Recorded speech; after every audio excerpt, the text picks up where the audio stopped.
So we start a very interesting session, co-chairing with Dr. El-Essawi in a very important matter that relates to the function of the MiECC system and the patient itself, the blood conservation strategies.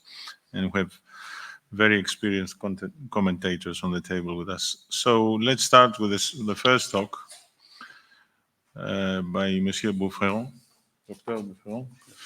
Baufreton, who's going to give us 10 good reasons on reducing anticoagulation during MiECC.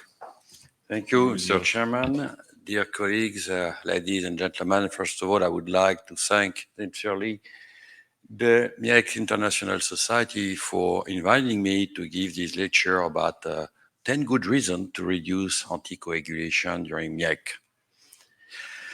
So usually anticoagulation is monitored by measuring a CT, and you can see what are the traditional guidelines about the dose of heparin that is initially administered to any patient, that is to say 300 units per kilogram. And ICT must be over 480 seconds to start a CPB. We all know that MiECC is an ultimate approach of OPEC, optimized extracorporeal circulation. So the question is reduced goal-directed anticoagulation a valuable option to minimize MiECC or optimize extracorporeal circulation?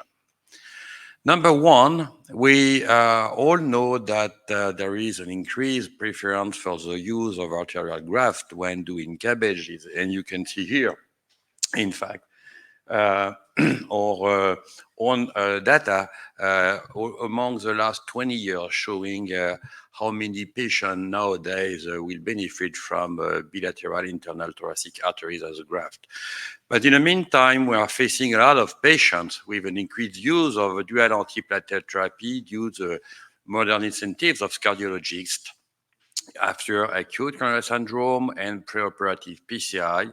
And very often the operation cannot be postponed, and despite it would be recommended by the guidelines, but it is quite impossible to do on this way. So that will increase a lot the risk of major bleeding, as shown on this slide here. So second reason would be the silent epidemic of anemia that we can see nowadays. Up to 40% of patients are anemic before operation. And we know for a long time ago that hospitalization is a major contributor to this kind of anemia. So the problem is that it competes with anticoagulants to increase the risk of bleeding and transfusion. And in the case, it is associated to severe bleeding and transfusion rate over 75% and 50% respectively. This article gave some evidence that OPCAB was superior to ONCAB in those particular subset of anemic patients, mainly for two reasons. The first one was the target ACT that was reduced at 300 seconds versus 450 seconds, and also because of less hemodilution with OPCAB.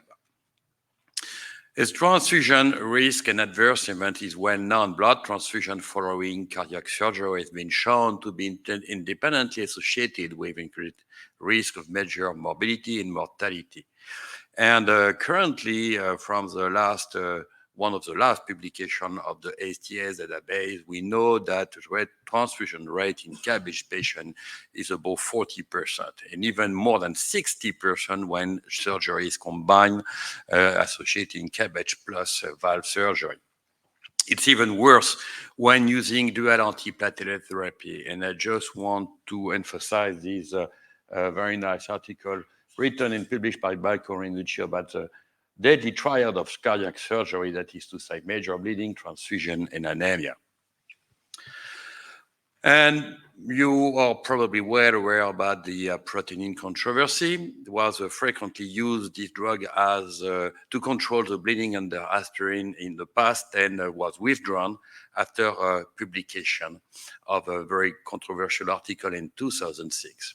So therefore, the drug was introduced 10 years later, but I would emphasize this warning by Benedetto and collaborator in a post-hoc analysis of the art trial about the early and late mortality that makes this aprocitentan not very the best solution for controlling the problem of bleeding after surgery.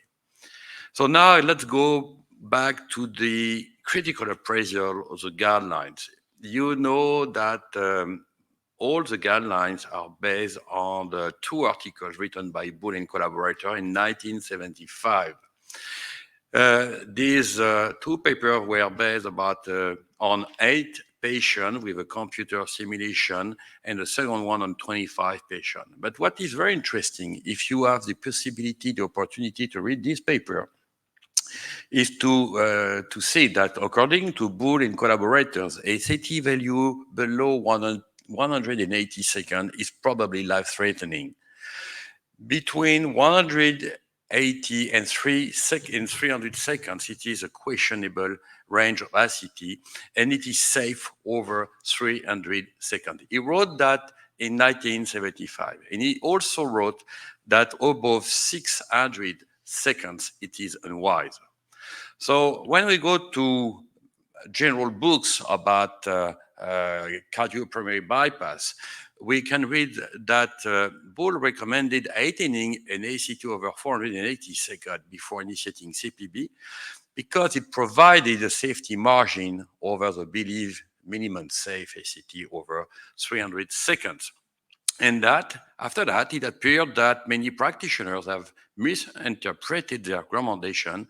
So far, the baseline level of 480 seconds has been retained more and more in the guidelines without a scientific validation that would be adequate. Even in the last recommendation about anticoagulation, you can read that it is reasonable to maintain activated clotting time above 480 seconds. And this is of course, based on the limited evidence. Even if you don't want to reduce the anticoagulation process, you may rethink the heparin dose in your patient. This article published 20 years ago shown that in more than 80% of the patient, if you just provide 200 units per kilogram of heparin, you're going to reach an ACT over 480 seconds in more than 80% of the patient. But in fact, they demonstrated that if you reduce this dose of heparin at the initiation of CPB, you will gain about 20% of blood loss after the operation. Even if you don't want to reduce the process of anticoagulation, just by reducing a little bit the dose of heparin, you will gain the benefit. So, because it's very important to consider that you don't have to expect anything better from the highest ACT you can get.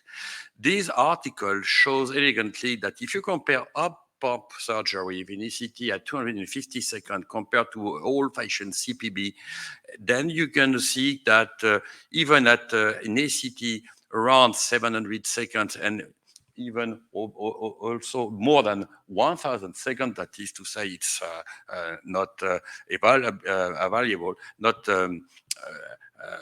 assessed, then high ACT does not protect from the coagulation activation, since you can see the thrombin-antithrombin complex would be very high despite the very high ACT. So ACT very high is not an expected protection against coagulation activation.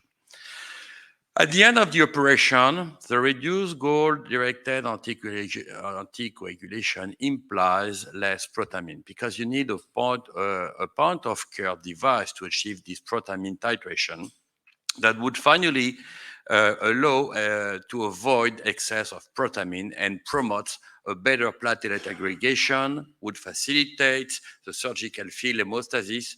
As a surgeon, I do appreciate that very much, and reduce also systemic inflammatory response. Another point which is very important that was reported by our friend Marco Ranucci is the interest to reduce anticoagulation because you're going to preserve the antithrombin 3.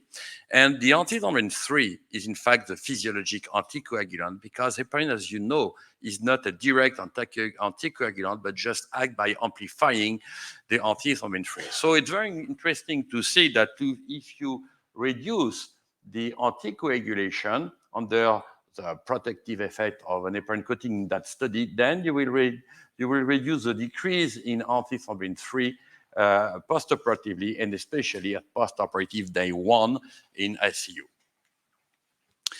And the last reason to maybe consider this approach is to realize that MiECC affords all the best to achieve reduced goal-directed anticoagulation. This is our protocol in our center.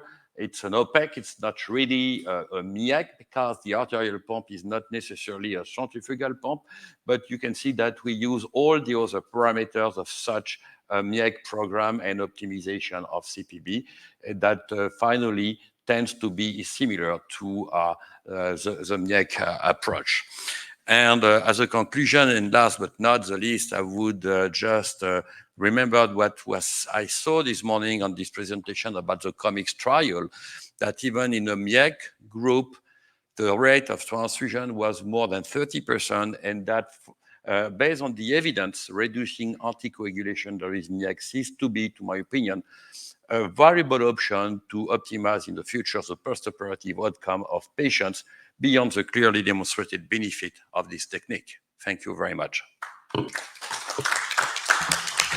Merci bien, Professor Baufreton. It was a very interesting talk, and I think you have a lot of points about this, and the arguments are very valid.